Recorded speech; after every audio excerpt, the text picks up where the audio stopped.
Hey everyone, brand new soul here. Just going to give a quick beginner's rundown of what to expect from the weekly siege mode, and then we'll have some siege gameplay as well. In order to participate in siege, you'll need to be in a guild.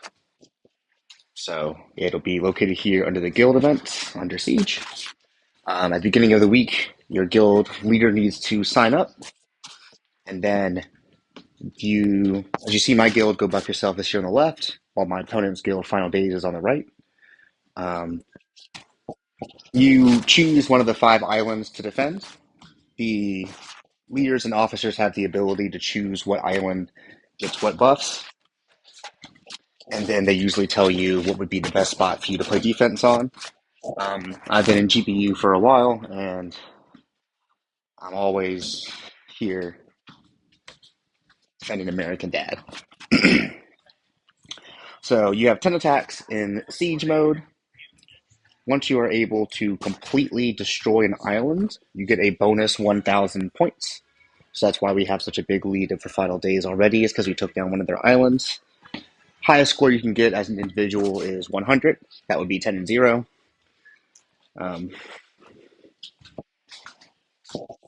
that's honestly pretty much it. The islands don't get as big of buffs as you would usually expect from this. It's not the same as the BGE buffs. It's just 25% increased attack and health for cards of the trait or of the show, depending on what type of island you're fighting. But the skills don't get any buffs for any reason. So in a lot of cases, you just want to use your best attacking deck. You have 24 hours to get your attacks in. You want to coordinate to make sure that you can take down as many of your opponent's islands as possible. And you want to make sure you have the strongest defense you can to prevent them from taking down your islands. That's really the nitty gritty here of siege mode. So I'm just going to go ahead and use my best deck for siege attacking and take care of it. All right, so as you see here, 25% increased attack and health. So that brings this Ron Cadillac up to 2075, but none of its skills are boosted. So the payback and none of that stuff still goes up. I don't want to play against that card, so I'm going to go ahead and play HR Dolphin here, and then hope he doesn't play Lowith there. Hooray! Then I think I'm still okay, but it's not like a picture perfect situation for me because pretty sure I lose, but I might get just enough to survive one more turn.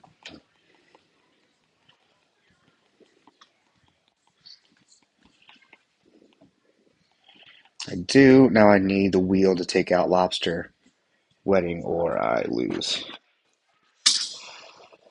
Woof, that was a close one. Good defense. That Treasure Hunter lowest combo is tough.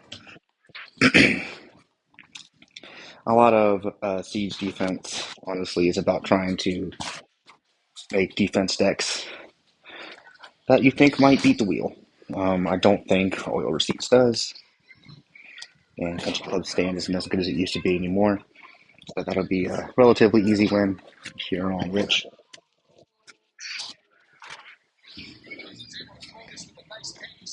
There are a lot of strong Rich combos, so I certainly could be running Rich on here. But I don't like to take risks when it comes to Siege mode because I feel obligated because my results affect others. I don't like to take risks in terms of trying to use a deck on BGE or on Island where I know almost every single situation I wheel deck is going to be the best. General tips on what you typically want from an offense deck is you probably want Crazed and Cripple All, and then something else that can help that Crazed Cripple All card live. That's why Future Rich not used to be really good, and it still is okay. It's not as good as it used to be. Things like Birthday Bash, the Wheel, etc. Treasure Hunter Peter is a strong card and a strong combo, but the PC is not going to be good enough to stop my wheel, I believe. at all. It is living though. I'll give it that. It is living, but not quite enough.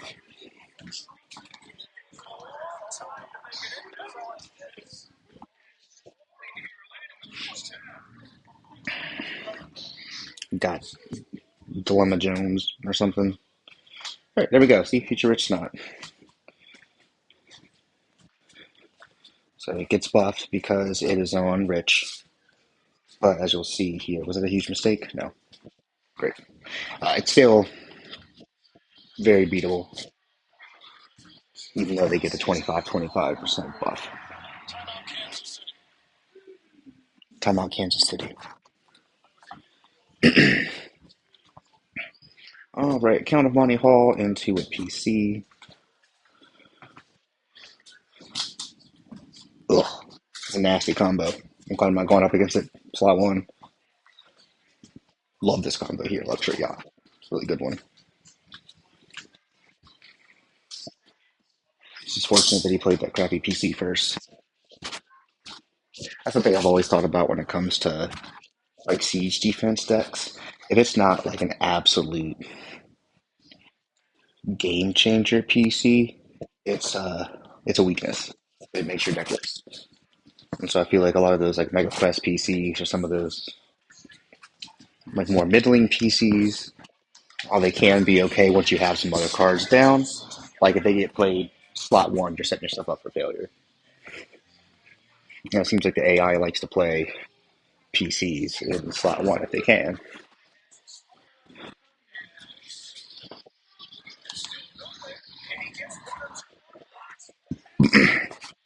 Pretty much I play the wheel, try to use my slot two to buff the wheel, and then just try to extend outwards.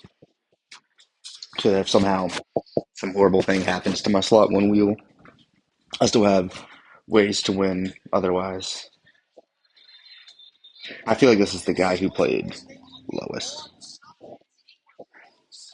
but he didn't play Lois here, so fantastic. I'm gonna go ahead and play Krieger, get the double cripple all.